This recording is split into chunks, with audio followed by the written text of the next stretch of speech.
Our next speaker is Dr. Hatamian. Dr. Hatamian has a PhD in electrical engineering. Just to tell you what a bright scientist he is, for many years he was working for NASA's Space Shuttle program in charge of hardware and software development for bioexperimentation in space. He has been the senior vice president of Broadcom. Many devices that you use today, some parts have been invented by him or by his group, specifically in digital processing and data processing. It's a big pleasure to have Dr. Hatamian here, and he has 97 patents for his inventions. Thank you.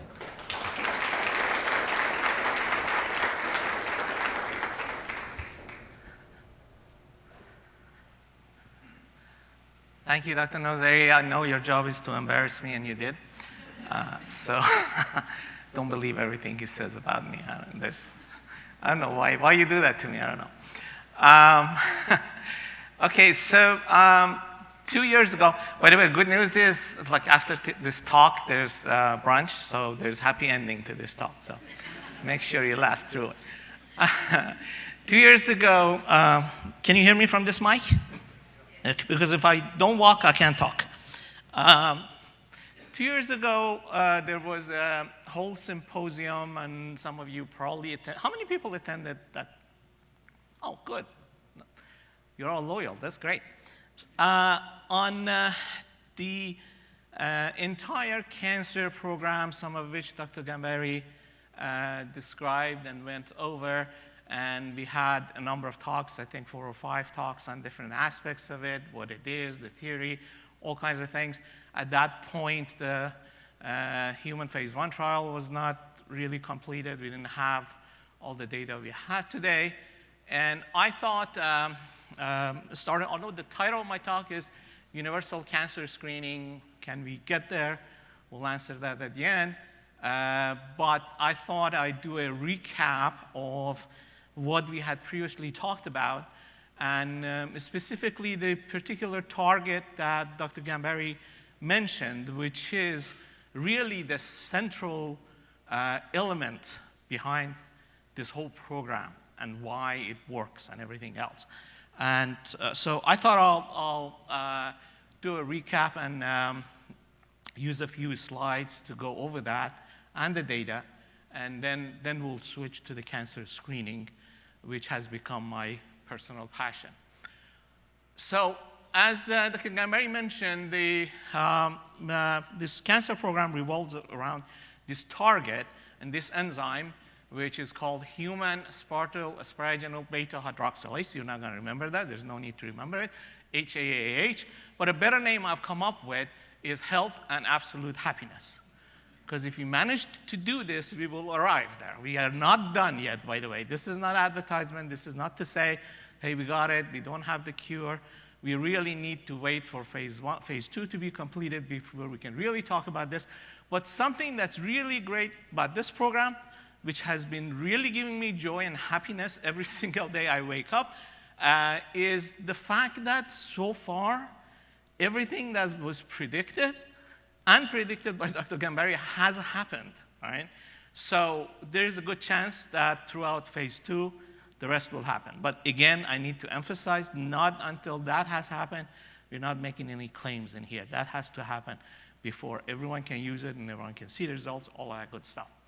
So what is this HAH? What is this enzyme protein? This is an embryonic protein that starts from the very first cell when a fetus is formed. And it's actually very necessary for the development of the fetus, right? Throughout the 9-month period which this development occurs, this has many, many critical functions. The function of this enzyme, like any other enzyme that has to have a specific functions is cell division, cell growth, cell multiplication, cell adhesion, cell penetration into other tissues. And if you notice, this is all this stuff that cancer cells do out of control and very fast. Let's keep that in mind. So something that's very interesting that happens is that after birth, there is almost no sign of this enzyme anymore. It is not needed. You don't find it anywhere until such time that for whatever reason, the cells become cancerous. And then this protein shows up on their surface, and only on the surface of the cancer cells, right? So this was a summary of many, many, many years, right? Because of the fact that this cell, so let me show you just some examples. By the way, this HAH is also known as ASPH in the literature and many other places.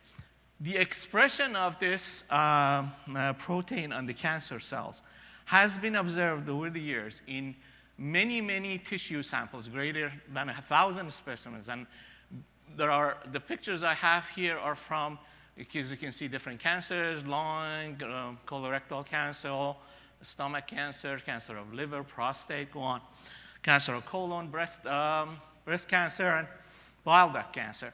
Actually, it has been tested in more than 20 different types of cancers, including liver, bile duct, brain, breast, prostate, colon, ovary, pancreas, and it's also not found in normal tissue. The brown areas you see in these slides are the areas where there is cancer. So it is expressed on the surface of the cells. It's expressed only on the surface of cancer cells and a lot of cancers with a very, very, very good probability. So what does that do? That makes it a great target for treatment, because when you also get rid of this protein, right, if you can, the cells either revert back to normal or just die and go away, the cancer cells. So it's a great target both for treatment and for diagnosis, because, again, it's so specific to cancer cells. So what has happened is that the immune system, as Dr. Gambari described, is not going to do anything about HAH, because HAH existed in our body from the very beginning. The gene is there, and the immune system knows it as a self-protein. So it's not going to do anything against these HAH proteins that are on the surface of the cancer cells, and they can evade it as far as HAH is concerned. So the genius behind all of this, Dr. Gambari, who has invented the vaccine, which he is described in a few minutes, but it really takes hours and hours, and once you hear that, you go, wow. So this vaccine teaches, as Dr. Gambari said, the immune system that HAH is no longer friendly. It's an enemy, hence it attacks it, and does everything else that the immune system should do against a non-self entity. So it turns a self entity into a appear as a non-self entity, and hence the immune system attacks it. But the beauty of it is that it attacks only that, right? So by design, it's very difficult for it to create an autoimmune disease and have an autoimmune side effect. The injection device, and the other thing that now it starts making things to be a little too good to be true. All of this, and then the injection of this is so simple, where this is the device that Dr. Gambari was talking about. The picture is there, and it has the 12 microneedles, and you just put it on the arm. You don't do it. The doctors that are treating you, or clinic that's treating you, does it during the trial phase. And it takes 50 seconds for it to deliver the drug, which is only this much. And I have the drug in my pocket. You can't have that. You can't look at it. I'm sorry. But it is the drug, right? And all it takes is 50 seconds for this to go through your skin. And that's it. That's your session. You know, compare that to hours of chemotherapy where you have to sit and take the injection and all kinds of stuff that happen to you after the chemotherapy. Again, I should say, it will be only after completion of phase 2 that we will then come back and make all of these claims. We don't want to do it now. This is all in future, but we are on our way.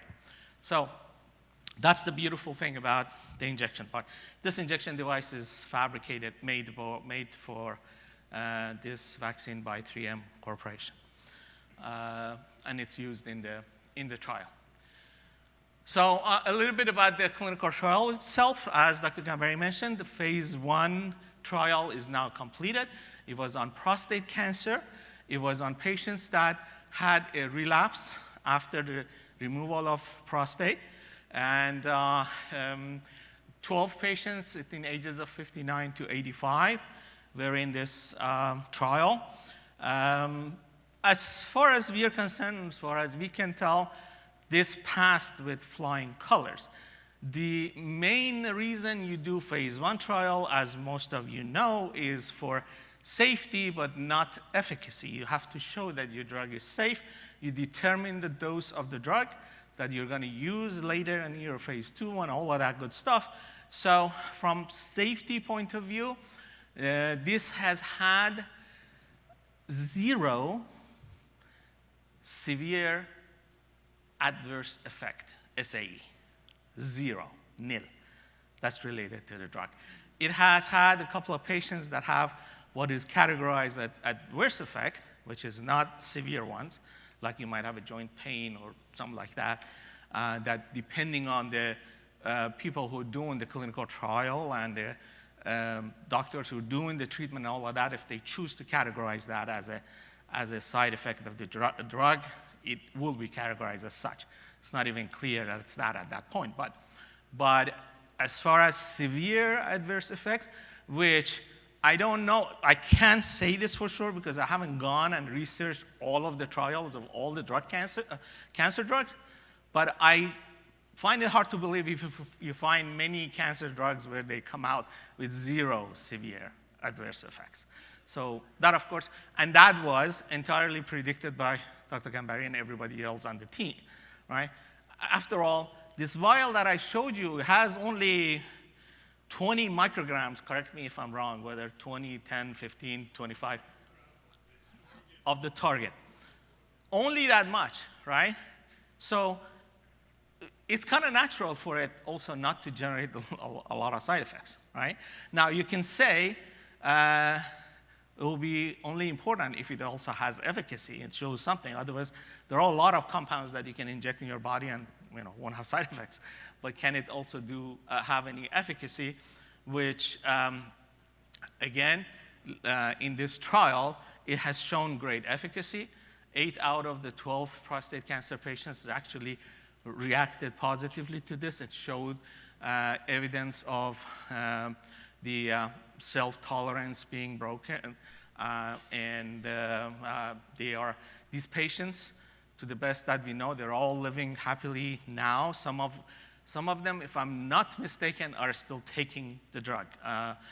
And you have to correct me on that if I'm wrong, but if I'm not mistaken, in phase 1 trial, the patients can exit the trial and different parts of the trial after that part is over. But they also have the option, if he allows them, to continue taking the drug. And most of them have, and to this date, more than 110 injections of this drug has been made throughout this phase 1 trial, and then afterwards, where some are continuing. So, as I said, this is all great. The drug is called SNS-301. It's just the name of it for the clinical trial purposes, and on the clinicaltrials.gov site where all the clinical trials are listed for all the companies and all the drugs. As I said, this is on the wonderful news. Phase 2 is beginning. It will soon start enrolling patients. Everyone is excited, but we will wait until the end of phase 2, where we can come back and then show the results and see what he has done. All right, this is not there for you to read, but it's the data on phase 1. The reason we can talk about all of this stuff is published, right? Can't really say anything about phase 2 or whatnot. We can't do that until phase 2 is done, but this is published, and at the European Society for Medical Oncology. It's a pretty important symposium, and it has actually a lot of good data in these tables and everything else for those who want to follow. That's publicly available. Okay, now we go to this universal cancer screening topic. All right. Why universal cancer? Notice the keyword here is universal, meaning that I want to have a screening approach that is not diagnostic, it's screening for public, for you and me and everybody else who don't have cancer right now. But it looks at the possibility of you having cancer as a screening point with a certain accuracy, after which you really have to now start digging into where it is, what it might be, and all of that, right? And why do we want to do that? So I think it's obvious, because nobody will argue that the earlier you detect that you might have cancer or you have cancer, the easier the treatment, the more chances of survival. If you catch it before it starts metastasizing, you have 90% chance of being able to treat it and live with it. I'm not saying eradicate it or get rid of it and all of that, but if you can control that, control the metastasis, get to it very early, you obviously, and it's very natural, that you will have a much higher rate of survival. So to me, it's very obvious why we want that. Why hasn't it happened? Because it's a very, very difficult thing, as I will explain here, to really pull this off as something that's really a screening test for general public. And we are not talking about patients that have already been diagnosed as having cancer, although that by itself is great, because you can monitor whether it's going to recur, or you can monitor the degree and of your recovery and all of that stuff. But the big picture is to do this for general public, for everyone. All right? That's the end goal, which hopefully we'll achieve in my lifetime. So that's one of the reasons. Second major thing is this is actually in pursuit of a personal passion for me. It really is a true personal passion. I will be doing this until the end of my life, until it happens. If it happens before the end of my life, I'll be very happy. If it happens in 3 years, ooh, that'll be fantastic. But this is a personal passion. I've had way too many dear friends and relatives that I've lost to cancer, most dear one being my own sister. The other sister managed to escape it because of early screening of breast cancer, thanks to mammography. I'm myself alive today because I did a colonoscopy.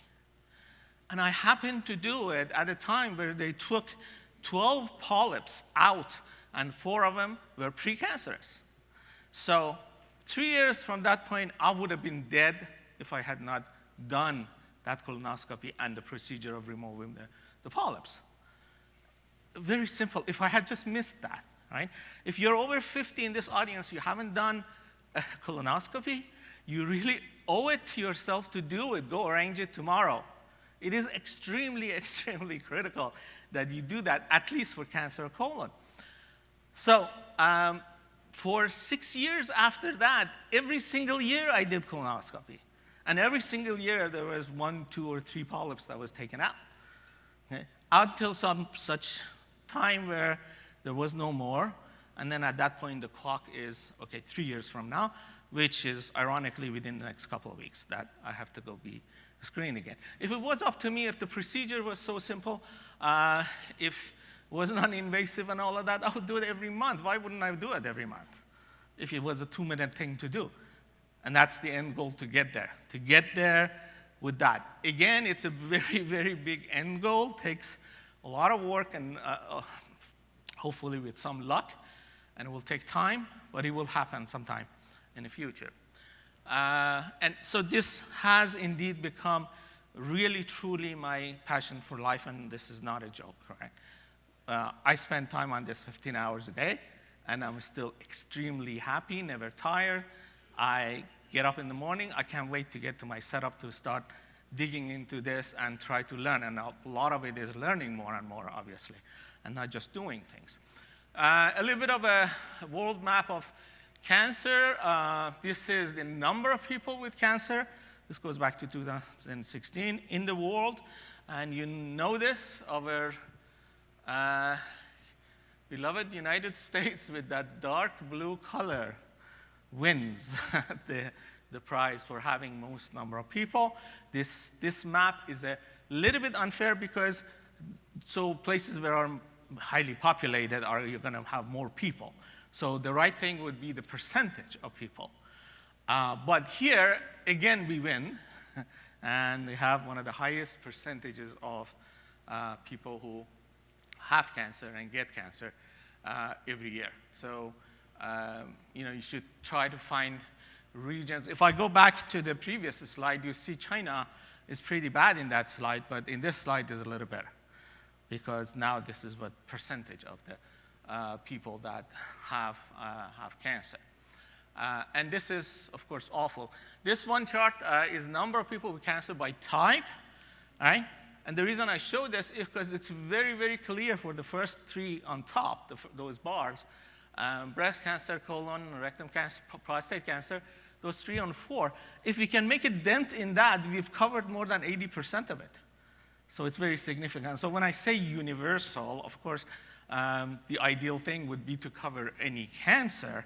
But if that universal goal ends up with a goal that it only covers those 4, wow, it's still great achievement. So,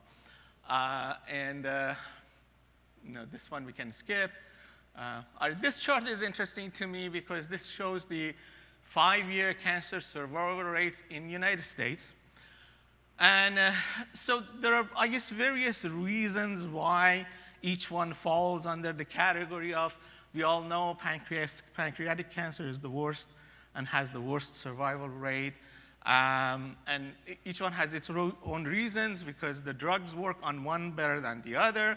But one of the elements that, in my belief, has helped the breast cancer being on top is screening, right? My own sister was saved because of mammography and catching it in time. So mammography, which is a very effective screening, are one of the best that we have, at least now. If it's done periodically and properly, it could catch the cancer early. Breast is one of those cancers. If you catch them early, you're lucky. If it metastasizes, it's very, very horrible. But there is an interesting element in here that I point to. Look at the cancer colon, the one I was saved from, right? As I said, colonoscopy is extremely effective in being able to catch this early, but it is a very tedious process, right?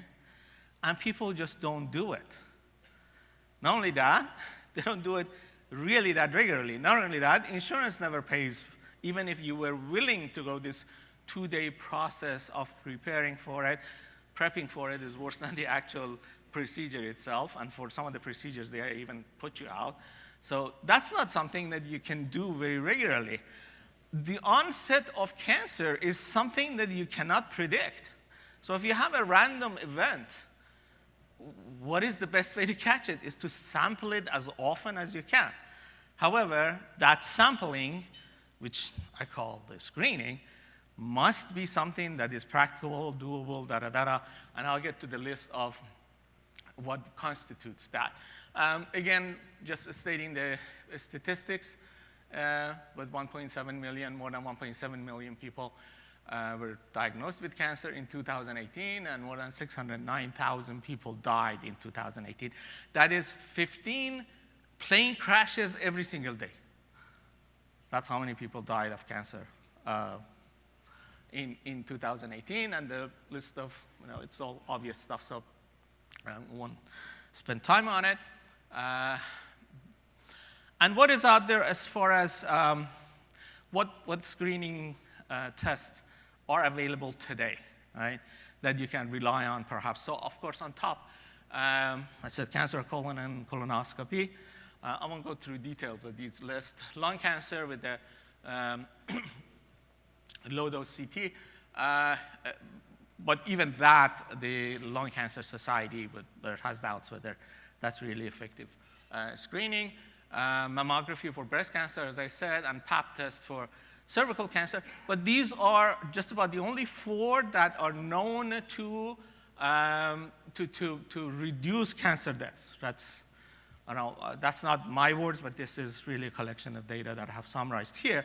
There are a number of others that are not known to reduce cancer deaths, but still are used and are used in combination with things, and they're still used for gathering info, And there's such as CA125 test for ovarian cancer, and for liver, breast cancer, it's breast MRI, and a self-exam of breast by individuals, although that's only effective if you do something about it and really go do the mammography. There's more. There's the famous PSA test, which is very controversial. It generates really a lot of false positives, but it still is being done routinely in combination with other exams. It could be effective, but in a lot of cases, it leads to painful biopsies that then show that there is no breast cancer. I'm sorry, there's no cancer of prostate. So this is, if I may say, a perfect example is Dr. Gambari himself, but he has an extremely high PSA. He's done biopsy 3 times. This is before he invented the vaccine. Every time sampling more and more points, being more and more painful, but his HAH is 0. And he doesn't have a prostate cancer, but yet he's gone through that painful procedure 3 times, because that's what the doctors do as a standard of care still, despite PSA being controversial. Then a skin exam, transvaginal ultrasound, and there's a virtual colonoscopy. What people, again, is a debate whether that's effective or not. By the way, I've done that many years ago myself as a sort of guinea pig. Okay, so what constitutes, I usually go over time, and I want to make sure I do that. So what constitutes a viable cancer screening test, right? It must be meant for general population. The second bullet is the most important one, that it should have the property, and you have to prove that. You have to show that it can detect the presence of cancer cells in the body as early as possible, right? So when the cancer cells reach a certain number or certain accumulation, at some point you should be able to detect it. That's all. Obviously, we want that to be as soon as possible. It's a very tough one to achieve. You must have a small number of false positives, small number of false negatives. That's very natural. Scientifically, we say must have high sensitivity and high specificity. And that's normal, obviously. You want to have minimal false results. It has to be non-invasive. So even though I was saved by a colonoscopy screening, all of that, still is not a viable cancer screening the way we are defining it here. It is invasive and has many other difficulties. Has to be low cost, so you can do it repeatedly without too much trouble. It should need a small amount of sample, all right? It has to be convenient to do. It must have FDA approval, and it has to be relatively quick, become a point of care or even a home test. And the important thing, the frequency you do it, must be done on a regular basis, because again, you can never predict the onset of cancer. So perhaps the best thing is to do it as regularly as possible. Not every day, but as regularly as possible. The collection of this, if you take this as a viable cancer screening test, there might be people who will add or delete. I would doubt that they would delete from this list, or probably people who will even add to this and make it even more difficult than it already is. And as far as the samples and targets, given these set of requirements for a viable screening test, bodily fluids such as blood, urine, saliva, sweat are just about the only ones with the blood having the highest potential that you can use to have that sort of convenience, non-invasiveness, And like any test that requires tissue, obviously, you have to do biopsy, you have to sample tissue. It's just not, again, according to that definition, it cannot fall in that category as far as I'm concerned. Right? And in the blood, among many things, there are red blood cells, white blood cells, CTC or circulating tumor cells, exosomes, platelets, RNAs, circulating tumor DNAs, microRNAs. All of these components are useful things that people, there are hundreds of groups, hundreds and research groups and thousands of people that are working on different aspects of analyzing all of this stuff. A very hot one is what's known as circulating tumor cells, which are cancer cells that are shed into the bloodstream. It's great if you can catch them, right? It could be just a few in a milliliter of blood. So you can imagine to catch a few of these things, you need a lot of blood, and you must be able to catch that one. There are people who have achieved success in doing this and are trying to commercialize and all of that, because once you catch that cell that you know it's cancerous cells, of course you can do a lot of analysis on it. However, that cannot, again, be that easy to do or a quick test or anything like that, but it's still better than nothing, and I really sort of hope that all of those will get somewhere. I love to see that outcome. And as far as testing approaches, they're either a DNA-based type of approach and all sorts of different variations of processing and finding mutations and all kinds of neat things, and throwing AI at it as well, or a biomarker approach, which is based on capture and quantification of a known biomarker or something that you are working on it as a new biomarker, like the one we have. So that outlines it. Now, this is, all my life, more than 40 years, I've worked on so many multidisciplinary projects. I've just been very lucky to have been able to do that or be in a position to do that. But I can tell you, this is the most severe one of all.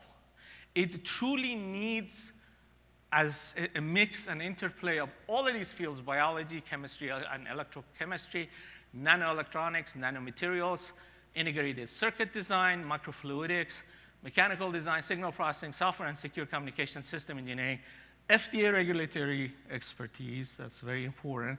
And to that list, you can add AI, but with a little bit of carefulness, because for that to be helpful, you really need reliable data to throw at it. You can't just throw things at it and expect your system to come up with useful results. People are approaching that. One key element, and there is one company out there that's trying to collect consistent data on more than 100,000 people. Very costly, yet it's a beautiful trial. I mean, and the data that comes out of that, I'm sure a lot of people would love to get their hands on that.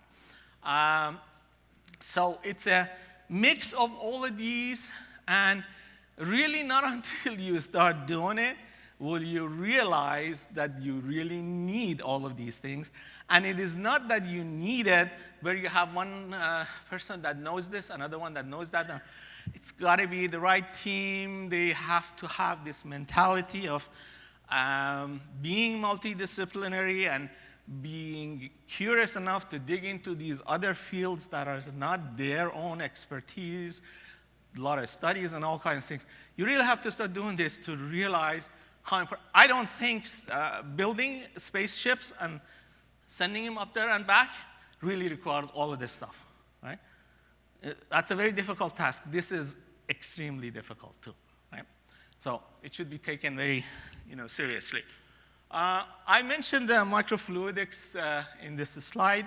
For some that may not know what that is really the mostly engineering and science of dealing very small amounts of liquid and being able to manipulate it.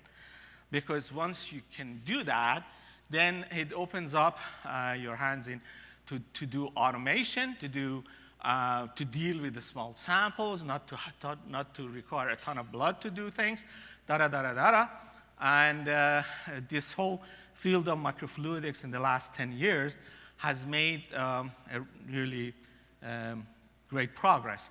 So I thought there is one particular one that I worked on. At the end, this is the actual thing. It looks something like this. Not too expensive to make either, and totally passive thing. But when you mix this with other things, it can do really wonderful stuff. I thought I'd just show you a little video in here. And this is, so this is blood. This was blood. It is. A few microliters of blood, right? 1 ounce is almost 30,000 microliters, just give you a feel for it. Just a few microliters of blood that can be controlled movement, controlled volume measurement, and bubble-free operation is some of the keys that are important in here. And this is moving through this system. I can place it wherever I want with 1 micron accuracy, right? And do things to it under program control and software. It is very important for it to be bubble-free for many reasons. And the technique you design your microfluidic system you must think of that from the beginning to do that.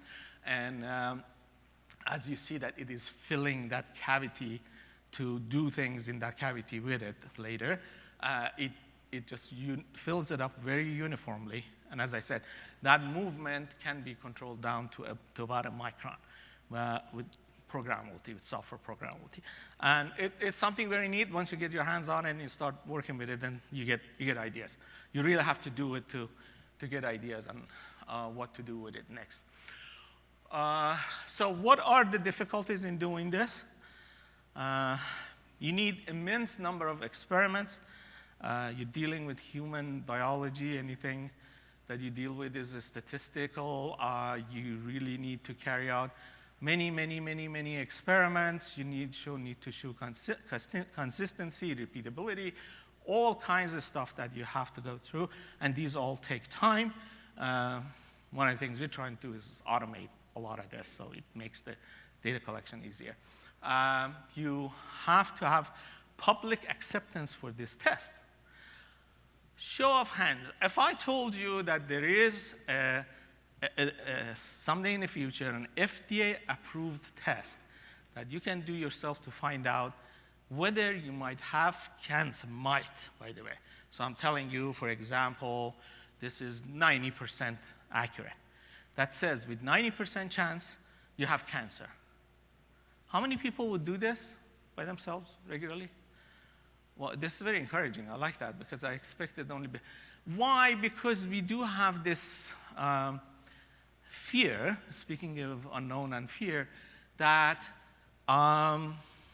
what am I going to do if I don't want to find out if I have cancer? Why not? Isn't it better if you find out now? It would have been like me and say, I don't want to do colonoscopy. That's bad. But and I did it just because I had to at that age, But if you think about it, you say, the benefits that it has for you, the things that it can change in your life possibly, why not? Why not do it? So it really requires education, public education, and making it easy and simple to do so people gradually get the hang of it. And if you can find a test that would tell you that with this degree, let's even say it has false negatives, meaning that it doesn't give you the assurance that you don't have it, right? Some people might just argue against that and says, well, it's not going to give me a peace of mind, right? But that peace of mind, there's a degree to this. It's not black and white. It's giving you a 90% peace of mind, right? And what if that test was something that was catching it at the earliest possible time? Meaning, if you didn't do it, you would have had no other way of identifying it until there's a hole on the side of your body. So again, so why wouldn't you do it, right? Because you wouldn't have any other means of finding it early. So it does require some education for public to accept this at the end if you have a test. Then it's going to generate false positives. And what are the costs of dealing with these false positives, right? Just like a PSA where it generates the biopsy. That biopsy is very costly, not to mention painful and all of that. So you have to think about all that stuff. Achieving the universality, meaning that it will be doable for all kinds of cancer with a single test. That's a very tough one. What is the FDA approval path? I say that difficulty not to be critical of FDA. I think FDA should place such strict conditions, or else you would have so many things, drugs and tests and stuff that don't work, and cancer patients are usually desperate. They'll try anything. So it is common for a lot of us the field to criticize the FDA. Say there's too much bureaucracy, this, that. Yes, there are elements of that. But to think about it at the end, I think it becomes a necessity. So you got to be fair in stating that. As I said, it has to be low cost enough to do regular testing. Dealing with small amount of sample is very difficult. And then when the test is positive, what is it that you do, right? So you must have hold the patient's hand or the subject's hand, because you can't call them the patient yet. If you haven't, it doesn't mean 100% that they are a cancer patient. And on what is it that you do after this stuff. We are doing certain things about that, hopefully subject of some future discussions or whatnot, but people think about that, and that's very important. That's important to FDA as well, both the cost of false positives and also what approach you take to determine whether it's there or not. The more the merrier, I say. I would be more than glad to see, I don't call it competition, to see many of these tests are on the market. Because the more independent tests you have to identify the same end goal, all right, obviously you can reduce the chances of error if these are independent tests. So I'll be so glad to see there's 5 of these that I can do at the same time and look at the collection of 5 and make a decision. It makes the decision making a lot easier with a lot more degree of confidence. So while some people and some companies might say, look at the work that we're doing in this particular project as competition, I don't look at them as competition. That's the more the merrier. And then I think it's encouraging. National Cancer Institute was mentioned when it started at NIH, still pays great attention to this subject. It has these centers, the EDRN, Early Detection Research Network, and Clinical Proteomic Tumor Analysis Consortium. There's a lot of good data in there. There's a lot of institutions and universities and research places and all of that interact with this group. And NIH and NCI pay actually great attention to what's going on. And nobody has achieved this yet. Someday, hopefully, a number of people will achieve it. So the final thing is, can we get there? 10 years ago, if you asked me, by the way, this has been my passion for many years, and one of the luckiest things that has happened to me is to be placed in the path that Dr. Gambari and his son started in 20 years ago. And that was, I talked about this last week in another speech, which is very ironic. The reason I was placed in that path because my sister was dying of brain cancer. And it's so ironic, and I said this actually the last time we had this symposium, that an event that's the saddest event of your life results in such joy, because this truly gives me joy to be involved in this program. It's kind of very ironic, you don't know what to think about it. But that's how it has happened. And so it has always been a side passion of mine until a couple of years ago, where I quit my job at Broadcom. 15 hours a day this is what I'm focusing on to get it to some point. And if you asked me 10 years ago, is this possible, or asked people this is possible, it was a dark tunnel, no light at the end of the tunnel, very difficult to predict that. With the advancements of various technologies in the last 10 years, and on the integrated circuit part, I've been personally involved, which has given me a lot of joy. So much progress has been made that now there is a light at the end of the tunnel. Or maybe it always was, the switch wasn't turned on, so now the switch is turned on. The only way to get to that light is to go forward. As Dr. Gambari says, it is definite if you don't move forward, you're never going to get there. So at least if you push forward, there is a chance, and you see the light. You just can't tell how far it is. So Dr. Nayeri might be able to tell us when he looks at the sky and tells you how far the stars are from the light that comes back. But it certainly will happen in the future. When that will be and all of that, I can't tell, but I am very, very hopeful. Thank you.